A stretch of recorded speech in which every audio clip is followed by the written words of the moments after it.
शान्ताकारं भुजगशयनं पद्मनाभं सुरेशं विश्वाधारं गगनसदृशं मेघवर्णं शुभङ्गं लक्ष्मीकान्तं कमलनयनं योगिविरध्यानगम्यं वन्दे विष्णुं भवभयहरं सर्वलोकैकनाथम् मङ्गलं भगवान् विष्णु मङ्गलं गरुडध्वज मङ्गलं पुण्डरीकाक्ष मङ्गलाय तनुहरि श्रीकृष्णाय गोविन्दाय वासुदेवाय रे परमात्मने प्रणतक्लेशनाशाय गोविन्दाय नमो नमः।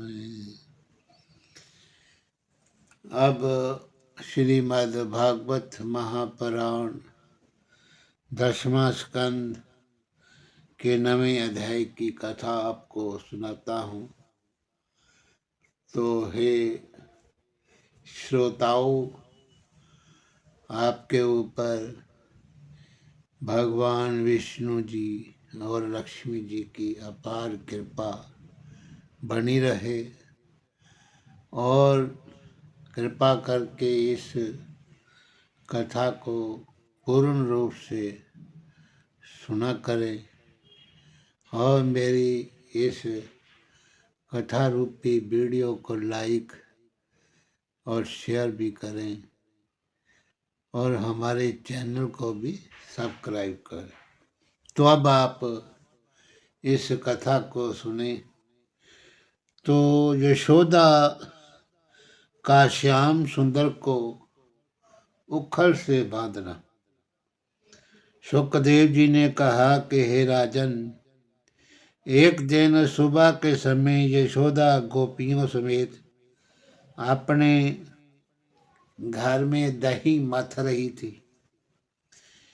मेघ गर्जने के समान मथानी का शब्द सुन के मोहन प्यारे नींद से जाकर मैया मैया करके रोने वे पुकारने लगे।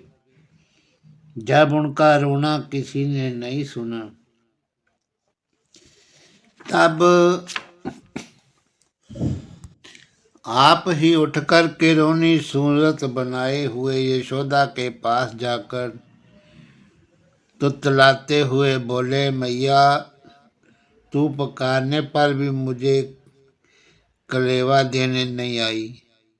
तुझको अब तक घर के काज से छुट्टी नहीं मिली। ऐसा कहकर नंदलाल ने यशोदा की मथानी पकड़ ली और चरुई में से माखन निकाल कर फेंकने लगे। तब नंद रानी झंझलाकर बोली, बेटा तूने ये क्या चाल निकाली है? चल उठ, तुझे कलेवा दूं। ये सुनकर नंदलाल जी ने कहा, पहले तूने कलेवा क्यों नहीं दिया? अब मेरी बला कलेवा ले। जब यशोदा ने श्याम सुंदर को फुसलाकर गोद में ठा लिया, मुख चूम कर माखन रोटी खाने के वास्ते दिया, तब मोहन प्यारे प्रसन्न होके खाना खाने लगे और यशोदा अपनी अंचल का ओट करके खिलाने लगी। श्याम सुंदर अपनी माता के जड़ाऊ गहने में अपना मुख देखकर प्रसन्न होते थे और यशोदा बड़े प्रेम से उनको लिए बैठी थी। उस समय श्री कृष्ण जी ने अपनी माया से दूध जो चूल्हे पे चढ़ा था उबाल दिया। तब यशोदा श्री कृष्ण जी को गोद से उतार कर अपना दूध बचाने चली गई। मुरली मनोहर ने क्रोधित होकर मन में कहा कि देखो, माता को दूध हमसे अधिक प्यारा है, जो पृथ्वी पर मुझे पटक कर उसे उतारने चलेगी। ऐसा विचार करके नंदलाल जी ने बर्तन फोड़कर सब दही व मट्ठा गिरा दिया और माखन भरी मुटकी लेकर ग्वाल बालों में चले गए। एक उखड़ी पर जो वहीं औंधी पड़ी थी बैठ गए।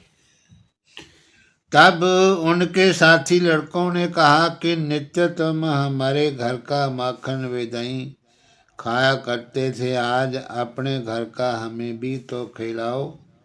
ये बात सुनकर श्याम सुंदर प्रसन्न हुए और अपने चौगिर्द सबको बिठा के माखन बांटकर खाने लगे।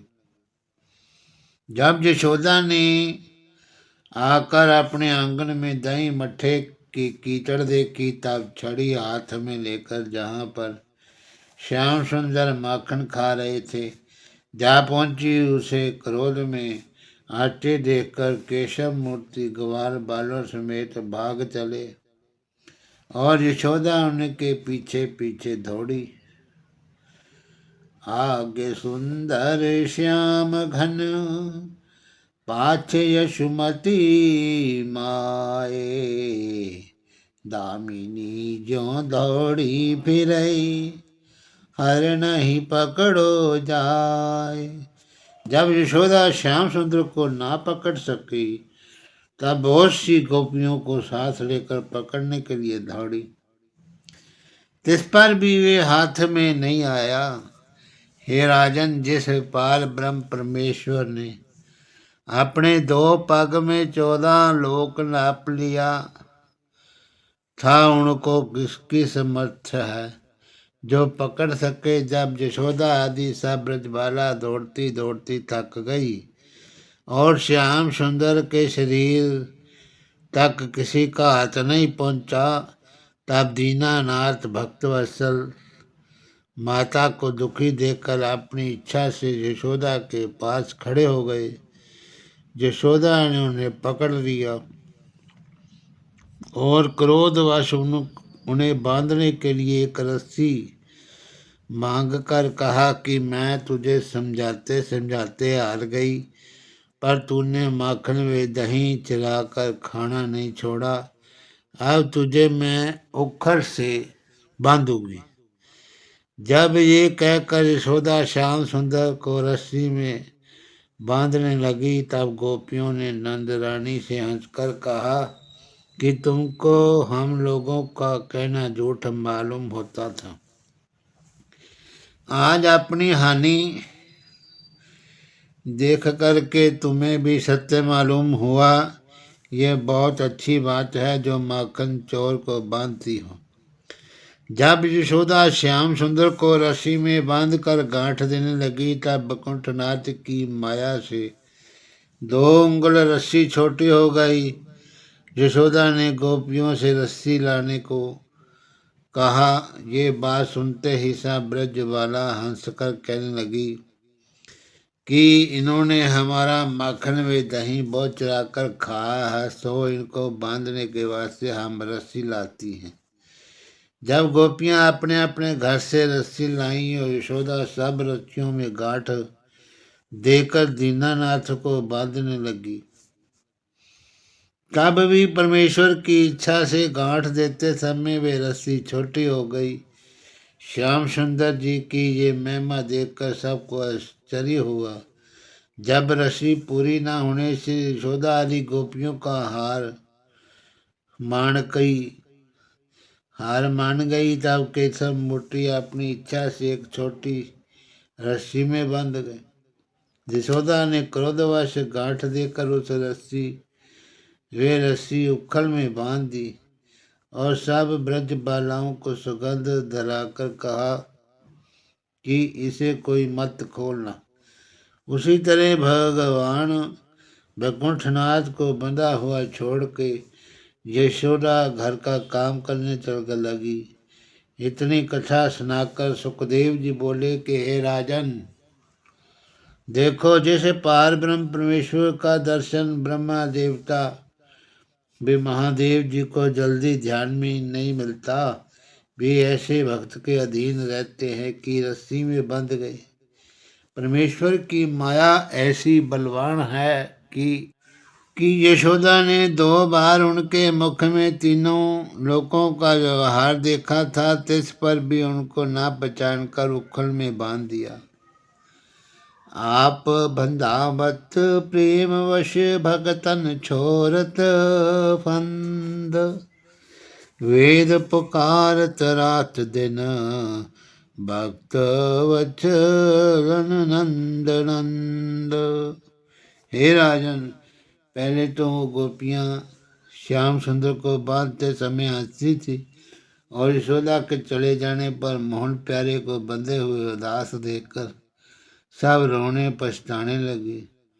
गोपियों ने यशोदा के पास जाकर कहा कि तुमने माखन व दही खाने व लुटाने के कारण श्याम सुंदर को बांधा है। हमसे अपराध हुआ जो तुमसे उलाना दिया। अब हमारे ऊपर दया करके उनको खोल देवो। ये वचन सुनते ही यशोदा ने झंझाकर कहा कि तुम लोग अपने अपने घर जाओ। अब झूठी प्रीति दिखाने आई हो। प्रतिदिन तुम ही लोग उलाना लेके आती थी। जब यशोदा ने गोपियों का कहना नहीं माना तब सब ब्रजबाला उदास होकर अपने अपने घर चली गई। उस समय एक बालक ने जाकर बलराम जी से कहा कि यशोदा ने श्याम सुंदर को उखल में बांधा है, सो वे बैठे रोते हैं। बलभद्र जी ये वचन सुनकर दौड़ गए और अपने भाई को बंधे देखकर रोकर बोले, है भाई, मैं तुमको नित्य समझाता था कि गोपियों के घर माखन चराने मत जाया करो, माता मरेगी। सो तुमने हमारा कहना नहीं माना। अब मैं तुम्हारे छुड़ाने के लिए यशोदा के पास जाता हूँ। ये कहकर बलराम जी यशोदा के पास गए और उससे हाथ जोड़कर बोले कि माता, मेरे भाई को छोड़ दो, उसके बदले चाहे मुझको बांध रखो। ना मालूम तुम्हारे कौन जन्म के तप करने से वे संसार में जन्म लेकर तुम्हें बाल लीला का सुख दिखलाते हैं और तुमने उनको ना पहचान के गौरा सहानी करने के बदले बांधा है। ये वचन सुनकर यशोदा बोली के, हे बलभद्र, मेरी बात सुनो। आज मुझे श्री कृष्ण को अच्छी तरह दंड देने दो। मैंने उसे बहुत समझाया, इस पर भी उसने गोपियों के घर जाकर माखन दही चराना नहीं छोड़ा। तो ब्रजवासियों ने उसका नाम माखन चोर रखा है। भला तुम ही बतलाओ कि मेरे घर उसे कौन वस्तु खाने की कोई नहीं मिलती जो वे दूसरों के घरों में दही माखन चराता फिरता है और मेरा कहना नहीं मानता। जब ग्वालिन मुझे उड़ाना देती हैं तब मैं लज्जा के मारे डूब जाती हूँ। वे सब जगह जगह घूम मचाता फिरता है, घर में एक तरफ आराम से नहीं बैठता। आज मैंने उसे धमकाने के लिए बांधा है, तिस पर मुझसे कहते हो कि तुमको दूध माखन कन्हैया से अधिक प्यारा है। ये बात सुनकर बलराम ने कहा, है मैया, गोपियाँ श्री कृष्ण जी का झूठा उलाना तुम्हें देती हैं। सब ब्रजबाला श्याम सुंदर से प्रीति करती हैं और उनको देखने के लिए उलाना देने के बहाने तुम्हारे पास आते हैं। तो ये बात सुनकर यशोदा ने कहा कि तुम दोनों भाइयों का एक सम्मति है। जब बलराम जी के कहने से भी यशोदा ने मोहन प्यारे को नहीं छोड़ा तब बलभद्र जी श्याम सुंदर की इच्छा इसी तरह जानकर वहाँ से ब्रज नाथ जी के पास आए और हंसकर उनसे बोले कि आपकी लीला आपके बिना दूसरा कोई नहीं जान सकता। हे भाई, तुम नंदरानी की भक्ति से उसके हाथ बिक गए हो। तुम दैत्यों को मारने और अपने भक्तों का दुख छुड़ाने के लिए सदा भक्तों के बस में रहते हो। इस कारण तुम्हारा कुछ बल भक्तों पर नहीं चलता। ऐसा कहकर बलराम जी वहाँ से चले आए। तब श्याम सुंदर ने विचार किया कि नल कुबर और मणिग्रीव कुबेर देवता के दो पुत्र नारद मुनि के श्राप से नंद जी के द्वार पर आंवले के दो वृक्ष होकर खड़े हैं और उनका यमलार्जुन नाम जहाँ प्रसिद्ध है, उनको इस हिसाब से छुड़ाकर अपना दर्शन देना चाहिए। उन्हीं का उद्धार करने के लिए तो मैंने अपनी भुजा बंधवाई है। तो श्याम सुंदर जी का नलकुबर और मणिग्रीव जी का उद्धार करना। तो राजा परीक्षित ने इतनी कथा सुनकर सुखदेव जी से पूछा, महाराज आप विस्तार पूर्वक दोनों वृक्षों का हाल वर्णन कीजिए कि नारद जी ने उनको क्यों श्राप दिया था।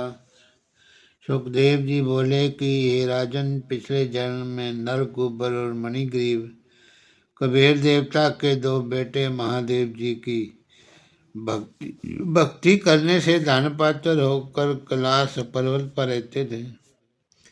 एक दिन वे अपनी दोनों स्त्रियां साथ लेकर वन विहार करने गए। वहाँ मदरा पीकर मतवाले हुए। तब अपनी स्त्रियों समेत नंगे होकर गंगा जी में जल क्रीड़ा करने लगे। उसी समय अचानक नारद जी वहाँ आ पहुँचे। उनकी स्त्रियां नारद मुनि को देखते ही लज्जित होकर अपना वस्त्र पहनने लगी। वे दोनों अभिमान से अंधे होकर उसी तरह खड़े रहे। उन्होंने धन के गर्व से नारद जी को दंडवत भी नहीं किया। उन्होंने नारद मुनि का आना बुरा मालूम हुआ। ये दशा देख कर के नारद जी ने मन में कहा कि इनको धन का घमंड हुआ है, इसीलिए काम व क्रोध के बस में होकर किसी को कुछ नहीं समझते, परंतु धन पाने से पर स्त्री गमन और जीव हिंसा करता है, जुआ खेलता है और अपने शरीर को अमर जानकर भी नहीं समझता कि एक दिन इसका अवश्य नाश होएगा और मरने के उपरांत इस तन को कीड़े कुत्ते खाएंगे और जलाने से राख होगा। इसलिए धनवान मनुष्य को अच्छे बुरे और छोटे बड़े का विचार रखना उचित है। गरीब मनुष्य को अभिमान नहीं होता, केवल पेट भरने से काम रहता है। कंगाल लोग परमेश्वर के भक्त होते हैं और धन पात्र से हरि भजन नहीं बन पड़ता। मूर्ख लोग संसारी माया में फंसकर अपना तन धन परिवार देखकर प्रसन्न होते हैं। बुद्धिमान वे हरि भगत मनुष्य धनवान कंगाल दुख वे सुख को बराबर जानते हैं। ऐसा विचार करके उन दोनों का घमंड तोड़ने के लिए नारद जी ने श्राप दे दिया कि तुम दोनों भाई आंवले के वृक्ष होके मृत्यु लोक में रहो और तुम धन का अभिमान करने और मदिरा पीने का स्वाद तुमको मिलेगा। जब तक मनुष्य दुख नहीं पाता तब तक उसको दूसरे का दुख देखकर दया नहीं होती। करुणाई वे धन की शोभा, धर्मशील वे लज्जा है। सो तुमने छोड़ दी है, इसलिए थोड़े दिन तुमको दंड भोगना पड़ेगा। जब उन दोनों ने ये बात सुनी तब उनको तन में धन का अभिमान टूट गया। दोनों भाई दौड़कर नारद जी के चरणों में गिर पड़े और हाथ जोड़ के विनय किया कि इस श्राप से हमारा उद्धार कीजिए। और हमारा उद्धार कब होगा? नारद जी ने कहा कि जब श्री कृष्ण भगवान जी पृथ्वी का भार उतारने के लिए मथुरापुरी में जन्म लेके नंद यशोदा के घर बाल लीला करेंगे, तब तुम्हारा मनोरथ जो है सिद्ध होवेगा।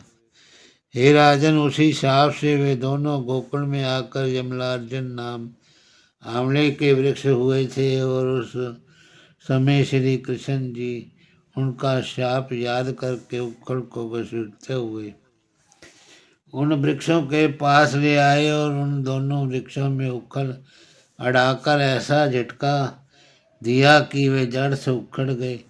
उन वृक्षों के गिरने से बड़ा शब्द हुआ और उनकी जड़ में से दो मनुष्य अति सुंदर वे तेज बाण प्रकट हुए। जब मोहन प्यारे ने अपनी चतुर्भुजी स्वरूप का उन्हें दर्शन दिया तब दोनों भाइयों ने उस मोहनी मूर्ति को दंडवत वे प्रणाम करके हाथ जोड़कर विनय किया कि हे दीनानाथ जी, तुम्हारे सिवा और कौन हम ऐसे अधर्मियों की सुधि लेवे। आप जन्म में मरण से रहित हैं, केवल हरि भक्तों को सुख देने के लिए अपनी इच्छा से अवतार लेते हैं। सब संसारी तुम्हारी माया से जो है उत्पन्न होता है, और ब्रह्मा आदि देवता आपके चरणों का ध्यान अपने हृदय में रखते हैं। नारद जी ने हमारे ऊपर बड़ी कृपा करके शाप दिया था, जिस कारण आपके चरणों का दर्शन मिल कर हमारा सब दुख छूट गया। जिस तरह सूर्य व चंद्रमा के प्रकाश से सब वस्तुएं दिखाई देती हैं, अंधेर में नहीं कुछ सूझ पड़ता, इसी तरह तुम्हारा भजन स्मरण करने से ज्ञान की आंख खुल जाती है। और जो मनुष्य के आप से विमुख हैं, उन्हें अंधा समझना चाहिए। तो ये सब स्तुति सुनकर दीनानाथ जी बोले, नारद मुनि ने तुम लोगों को गोकुल में वृक्ष बना दिया था, उन्हीं की कृपा से मेरा दर्शन तुम्हें मिला है। अब जो कुछ तुमको इच्छा है वे वरदान मांगो। ऐसी कृपा अपने ऊपर देखकर नल कुबर और मणिग्रीव ने विनय किया कि हे महाप्रभु, जब आपका दर्शन प्राप्त हुआ तब हम लोगों को किसी बात की इच्छा नहीं है, पर इतना वरदान कृपा करके दीजिए कि हमारे हृदय में सदा आपकी नर्मदा भक्ति बनी रहे। ये विचार सुनकर श्याम सुंदर जी बड़े प्रसन्न हुए और इच्छा अनुसार वर दे करके अंतर ध्यान हो गए विदा। और उन्होंने फिर उन दोनों को विदा भी किया। दोनों भाई विमान पर बैठ गए, कुबेर लोक में चले गए। हरि ओम तत्सत। नमो नमः। श्री कृष्ण गोविंद हरे मुरारी, हे नाथ नारायण वासुदेवा। श्री कृष्ण गोविंद हरे मुरारी, हे नाथ नारायण वासुदेवा। हे नाथ नारायण वासुदेवा, हे नाथ नारायण वासुदेवा। हे नाथ नारायण वासुदेवा, हे नाथ नारायण वासुदेवा। श्री कृष्ण गोविंद हरे मुरारी, हे नाथ नारायण वासुदेवा। श्री कृष्ण गोविंद हरे मुरारी, हे नाथ नारायण वासुदेवा।